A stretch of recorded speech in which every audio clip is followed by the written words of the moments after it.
বাবা মহারাজ লেবু আর মহামাজ বুকিশ্বরের যদি পুজো করতে চান কি কি সামগ্রী লাগবে, একটি বেলচ লাগবে, একটি বস্ত্র লাগবে, একটি ঢাকা দেওয়ার লাগবে। এই ঘট স্থাপন, এখন আমরা ঘট স্থাপন করছি। তারপরে উলুধ্বনি দিয়ে দিয়ে এইটা প্রথমে আমরা ঘট স্থাপন করলাম। এবার বস্ত্র স্বরূপ এইটি দিয়ে দিলাম। 3বার ফোন দিয়ে পুষ্পাঞ্জলি দিয়ে নিন। ওম ভুলো ভুলো নমো নমো, ওম।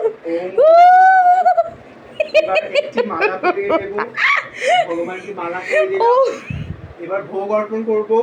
এরপরে পানীয় জল অর্পণ করব। এই যে ব্র্যান্ড দেখাবো না, এটা পেট প্রমোশন নয়। এইবার আরতি করে নেব। উলুধ্বনি দিন।